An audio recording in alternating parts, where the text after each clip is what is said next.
Hey everyone, it is Chris. Hope you all had a great break. I am doing something a little different today. I read your feedback. Thank you so much to those of you who have already done your week 9 feedback about the course thus far. Um, I had a couple of aha moments a couple of weeks back. I think it was week 8 that I kind of had to take a bit of a break, and then week 9 I was kind of struggling a bit too. So I wanted to touch base on that stuff. Yeah, so let's go ahead and dive in. I'm going to try to keep this a bit shorter. I actually have a client in half an hour. I'm recording this Tuesday, March 31st, at 2 p.m. my time, so this would be like noon your time. So here we go. Wish us luck. I'm going to share my screen.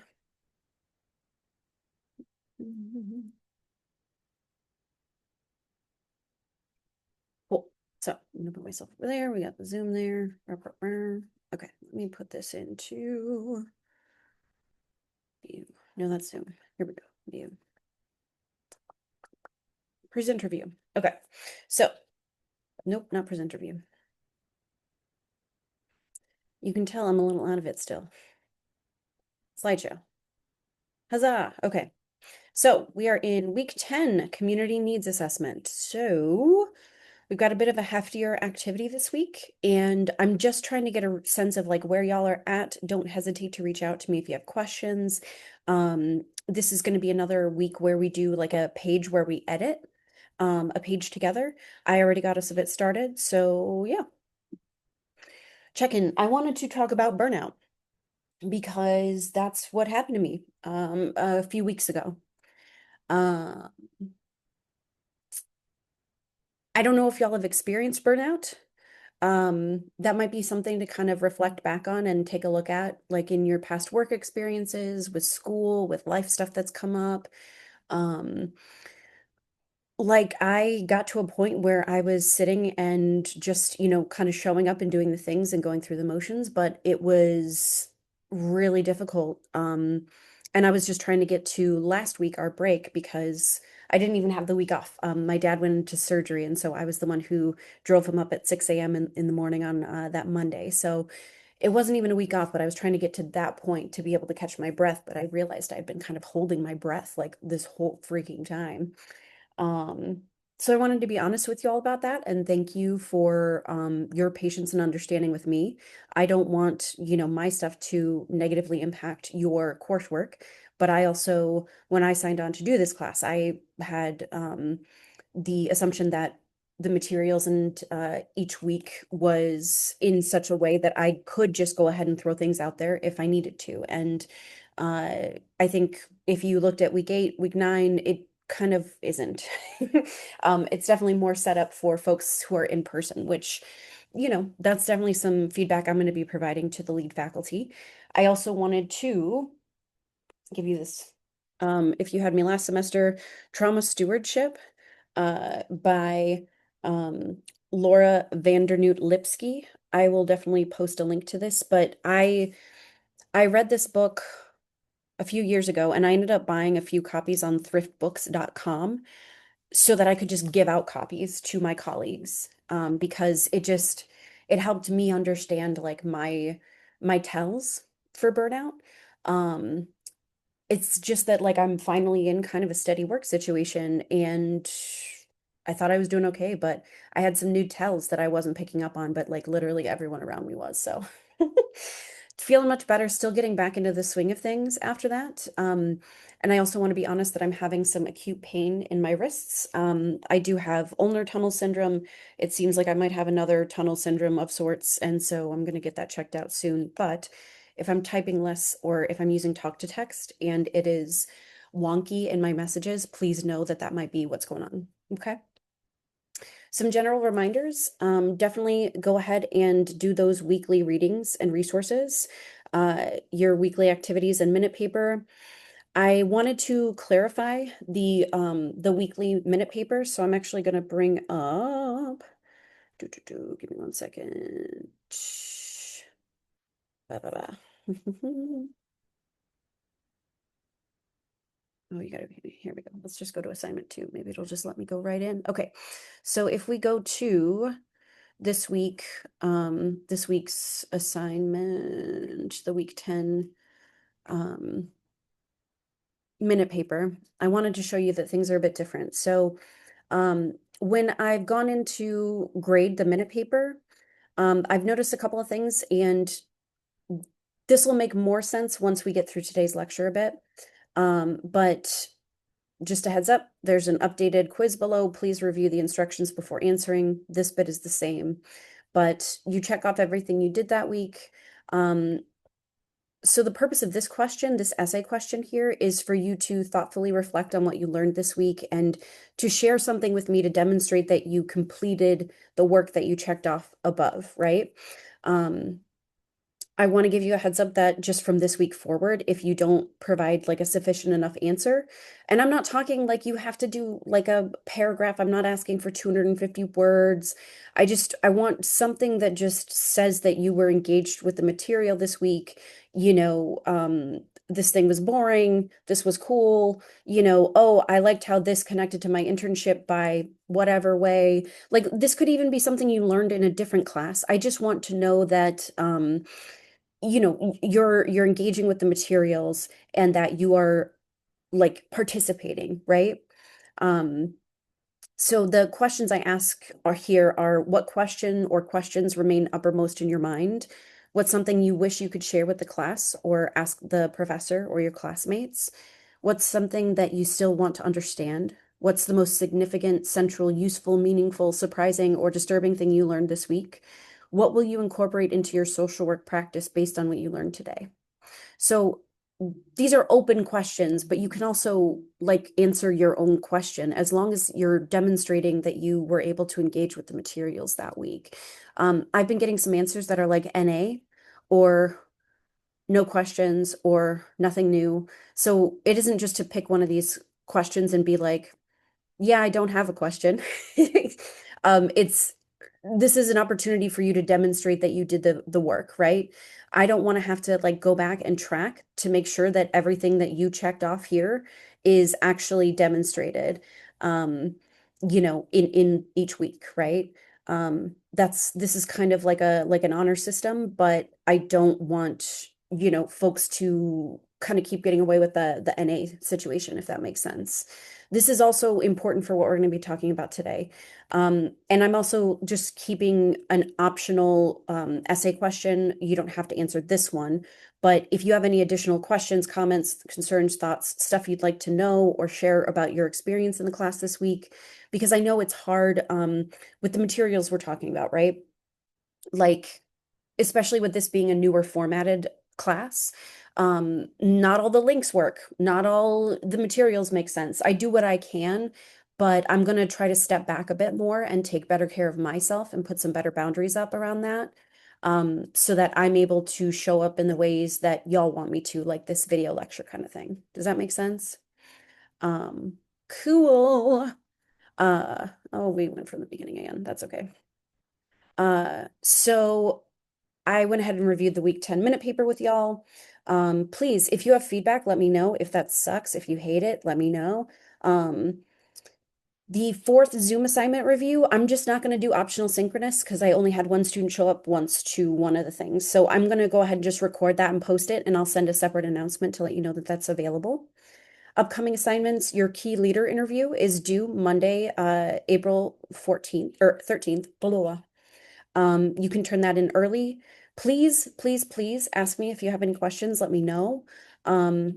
Your organization change plan, the part two, the Imagine Framework Change Plan presentation, ugh, that's a mouthful, is due Monday, the 4th of May. So you've got over a month on that. And that's when I'm going to be recording to like go over the assignment and give you all the information. More reminders, please check your announcements regularly. Please read your assignment materials thoroughly. So I would definitely recommend, if you haven't already watched the key leader interview, review that I did, please watch that video. And also, like, please know that I go for grading, I tend to go more off of the written description of the assignment than the rubric. For me, it's easier to go through and be like, no, I need to clarify this language than to go in and do the boxes of the rubric. And I don't quite have the layout of the rubric until I get a few of your assignments in, so I understand what the perception is of it versus the reality that I'm trying to convey, if that makes sense. Um, so again, this is the first time this course has been taught since the new program rollout. So this is like the first iteration of the new thing. So it's a little crunchy, and I totally respect and understand that, but that also means that y'all have some unique opportunities to provide feedback in what's working and what's not. So I encourage you to take advantage of those. So this week, instead of talking about the assessment itself, like the stuff, the materials this week, I'm going to let y'all do that. I wanted to give some general assignment feedback for the organization assessment, the change plan proposals, and then just individual meetings in general. I also wanted to give y'all the overview of the Council on Social Work Education, so CSWE's MSW accreditation requirements. So this is going into the why, like the why courses are structured the way they're structured, and kind of the expectations for faculty and staff, but also for students for engagement, and why being able to demonstrate this stuff is so important. Okay. Um, so some general assignment feedback. I'm not gonna lie, the organization assessments, I was a bit disappointed. Um, I had to like rename pretty much every document I got. Um, like when you save your documents, so like if I open like what if I do a new one here? This is kind of like 101 stuff, like putting your name on your paper. So I always save as, and then it's like last name, first name, and then like org change plan proposal, uh, you know, and then like the date or what have you. So like 3/31/2026. Um, I can't tell you how much just doing this much, like this type of format, um, saves me time, energy, effort, all of that. Um, it also, like when I recommend that y'all save your resources, and the reference materials and all of that to a folder on your desktop, this is what I'm talking about too.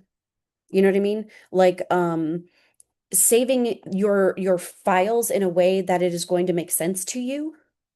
That is going to be like critical for you to be able to find those things again. I hope that makes sense. Um, so that was something I wanted to share. Overall, the the writing, so I didn't know how to kind of approach and talk to y'all about this stuff because pretty much everybody missed at least one big thing. And that's why I gave y'all the option of, working with me to, address those unanswered questions, because that's also important for your final presentation. But with everybody missing, it wasn't the same piece that was missing necessarily. So I had given y'all the written instructions. I had given y'all uh the video kind of summary of it where I talked through the written instructions. I kind of don't know where things went awry. If you have any feedback or ideas on like what ended up happening there, please let me know. Um, I know like APA formatting, I'm not gonna like knock you down points for it. I would appreciate it if you tried to kind of get some APA formatting. I didn't realize this, but it's important for me because like my ADHD brain, it's really difficult for me to sit and read several papers when the formatting is different for each one. Plus, again, too, part of the reason that we have you do the page numbers and the abbreviated title of your paper on the top corner of each page is in case they get mixed up. Because I actually do, with my the pain that I've been having in my wrists and hands, I do a lot of typing between both jobs. And so I printed Actually, when I went to the hospital and my dad was in surgery was when I was grading your organization change plan proposals. And so I had physical papers on me, and I've been trying to do that to kind of mitigate some of the typing wrist pain. Um, yeah, I let me know if you have any questions. Again, ideally, if you were wanting to switch that up or to, try to resubmit for those missing pieces for the assessment, I had given you until I think it was before the break to let me know what you would like to do. If you still want to change your grade, please reach out to me. Like that's the thing is like I feel like I try to go out of my way to make sure things are clear and communicated like accurately, and in as much detail as I can give you. Um, and so like please just let me know. Like I'm willing to work with you on this stuff. It's not to me these grades aren't set in stone. I need to know that you can demonstrate the knowledge and the understanding of the material in order to like update your grade. That's the at the end of the day, that's what I want to be able to say that I can demonstrate. So the change plan proposals, the APA formatting was still weird for some students. I did want to just show you real quick. I don't know if everybody, like if you go to your modules, right? I had also given under your doo, doo, doo, ooh, under this the optional synchronous Zoom sessions, I had given the helpful tips and tricks for your assignments. So this is the APA formatting and style guide from Purdue OWL. There's videos, like these are some, this is actually a sample paper that has it in comments on the side of the paper, like why they do what they do and how. Um, these are some playlists from YouTube. If you prefer playlists, formatting papers, unfortunately, I don't think the audio, like if I did a podcast, I don't think that would help you. Some game changers for tracking and citing sources. I use Zotero. Um, Unfortunately, I don't have the capacity to kind of give you the lowdown on it, but again, Google it, right? Like part of being a social worker, I think, is having the initiative. Like if you don't know what's up with UJA, if you don't know what's up with, the community assessment or those kinds of things, you can always Google it, right? And a lot of this stuff is general enough, like APA 7th edition, right? You can always like Google APA 7th edition to try to find a formatting like or a resource that makes sense to you and that is accessible to you. Okay. Let me move this. Yeah, cool. So that was all I wanted to double check with that. Um, one of the things that a lot of y'all kind of missed or didn't quite get the picture on with the change plan proposals was the demographics. Demographics means demographics. Like it's not something, it doesn't mean something different with social work. And it's also, I know it can feel super icky to talk about people's varying identities, right? Like it can feel gross, right? Um, but at the end of the day, especially nonprofits need to demonstrate that they are providing equitable care. So, like, for example, when I worked in hospice, I would ask demographic questions because to me, I wanted to make sure at the end of the day that all of our patients were receiving the same equitable care across. And I could tell that some of our patients weren't, right? And so I wanted to document that so that, when the higher ups in the organization pull that information, you know, they can see that there might be some discrepancies based on different identities or hey, we don't have as many queer identifying folks or our population of patients doesn't reflect the community at large. Why are we not getting this population? Are we doing something that we don't realize we're doing to offend or deflect or not want them to engage with us, um it's super important. Just I will say too, right now is really especially icky because of the the current like political environment. It feels very unsafe and not possible to track this stuff. And I'm not going to say that like you should or need to. I think I've mentioned in my personal notes, I do not mention anybody's immigration status, citizenship status, their gender or sexual identities. Like I just straight up leave anything that might consider them being a marginalized identity, I leave out. Because I don't want anybody to be able to pull a record based on keywords and then be able to just, sort through my patients super easily in that way. But I also work for a for-profit now, you know?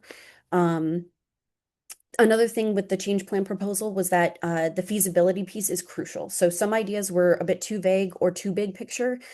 The reason this is important is that this assignment is kind of like a precursor to what you'll be doing in capstone to identify a need, back it with evidence, and then demonstrate potential benefits for your proposed intervention. So that's kind of why I gave the feedback I did. Um, I wanted to give you some context around that. Uh, but yeah. I also wanted to give you a heads up, the individual meetings. I did put grades in the system. Please check to make sure your grade is correct. If I missed inputting your grade for the individual meeting, again, if you have any questions about the grading thus far, please email me or set up a one-on-one. Now that I'm getting back in the swing of things, my caseload is a bit higher at my day job, but I'm going to continue to make those appointment times as they become available. I'm going to continue to free those up throughout the week so you can sign up for a time to chat with me. Okay. If you email me the date and time of your individual meeting, if I missed yours, I'll get that corrected in the system before week 11. Okay. I wanted to do an overview of the CSWE. So that's the Council of Social Work Education. Like their requirements for a school to be accredited as an MSW program. And I wrote down, like, this is for your information, but also for my validation, which I feel kind of icky even saying it, but like validation is recognition or affirmation that a person or their feelings or opinions are valid or worthwhile. And to me, like, yeah, that makes sense. I want you to understand what I didn't understand in when I was a student in the program, and also why a lot of like the online stuff is so measured, like discussion posts, like what have you, because it's complex and it's systemic. Yay, organizations. So it's relevant, right, to what we're talking about now. Um, so why am I sharing this? Why is it important? When I was a student, this wasn't shared with me. CSWE is the accrediting body, right? It allows or certifies MSW programs. So why is that important? If you graduate from like an MSW program, but it doesn't come up in the search when you are trying to get your license in the state, you don't get your license in the state. So if we lose accreditation, you don't get to get licensed. Does that make sense? So the school has to follow these standards, and I think it's every, I want to say like 5 years or so. I don't know what the cycle is. The CSWE comes in and they reviews the programming for each school. It's like a staggered thing, so that they make sure that every program is meeting the requirements. It's actually so all the MSW programs have to include, meet, and rate or grade the same competencies that you complete with your internship supervisors. So, like, those 9 competencies that you have to hit where they've got a number of bullet points under each one that you got to demonstrate throughout your internship. The school has to do that too. So when I was a student, they rated that stuff, but they didn't tell us. Like it was just, a behind the scenes thing.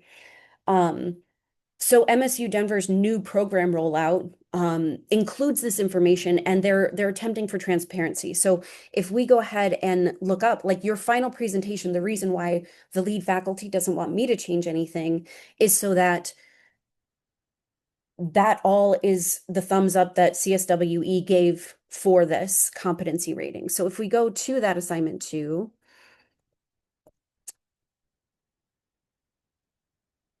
if it's gonna load.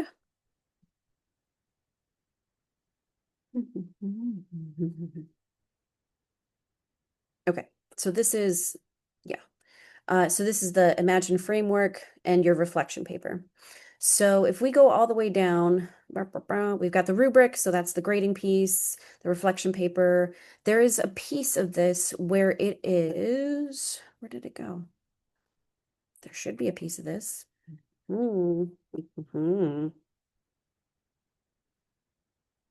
Actually, it might be this thing here. Yes, here we go. So you are going to be graded on competency 1A. So make ethical decisions by applying the standards of the NASW Code of Ethics, relevant laws and regulations, models for ethical decision making, ethical conduct of research, and additional codes of ethics within the profession as appropriate to the context. So you're going to be graded on, I think there are three total competencies. It looks like maybe two. So two competencies I'm going to be grading you on, and it's you get 0 to 5 points on this. So I wish, oh gosh, here we go. So it's not letting me go over, but 0 means you don't demonstrate it. If you are like if this is your first year, I'm anticipating to put you at like a 1 or 2. By the time you grade, we want all of your competencies to be at a 3. Okay. And I'm going to kind of rush through the rest of this a little bit because we're getting close to time here. Um, so context is everything, and that's why I'm sharing this with you and why it's so important, right? I want you to understand why the school is implementing the stuff the way it's implementing it and why I'm trying to find a happy medium between discussion posts and boards where it's like you have to write 250 words and then you have to do like XYZ. Whereas if you just showed up in class and didn't even raise your hand once, you would still get your participation points for the day. Like that doesn't make sense to me. So why are the expectations so crazy, especially for asynchronous or hybrid students who are working and have kids and their own lives, etc.? Because of this accrediting body. I mean, that's kind of the long and the short of it. So their expectations for a student is that for every 1 hour, 1 credit hour of class, uh, you have one like in-class participation and then two outside of class hour participation. So 1 credit means 3 hours a week. So a 3 credit class, you have 3 hours of in-class engagement and then 6 or more hours of work outside of class each week. It's bonkers, I know. So theoretically, y'all should be in the module and doing the coursework, like the reading, engaging in the discussion posts, all of that stuff, 3 hours a week. So, and then on top of that, including assignments and those kinds of things, like 6 hours a week. So the faculty workload expectations are averaging 8 hours a week per course. That includes teaching, grading, and feedback, class prep, office hours, and direct contact with students. So the weekly mutual engagement expectations are 3 hours for students and 3 hours for faculty. So what's the reality for our course thus far? Like, where are we at? I mean, as part of Canvas, I can see your last activity, so the last date you were active in the course. And I can also see your total activity, so the total amount of time you've spent in the course thus far. I hope this isn't coming as news to you. I hope it doesn't sound creepy. I just wanted to this was like my big aha moment, like a few weeks back when I was like just kind of losing my mind a bit. So our course engagement, so one student is at 172 hours and a half for this class.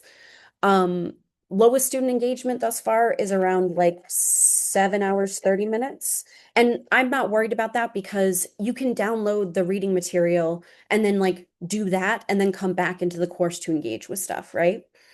Average student engagement time is around 27 hours, which that's perfect. That's exactly where we want to be because at the end of week 10, we want that average to be 30, right? Because 10 times 3, 30. What's my what is my engagement time? Um, 365 hours and 10 minutes. That took me back. That took me back. And I was like, oh, maybe I should be engaging less. And that is not a brag. It is not a flex. No, this seriously shook me. Like when I looked at that, I was like, holy crap. I I'm doing too much. So how do we want to move forward? I mean, I read your week 9, like the course feedback thus far. So I'm planning on doing like a video and this like every week.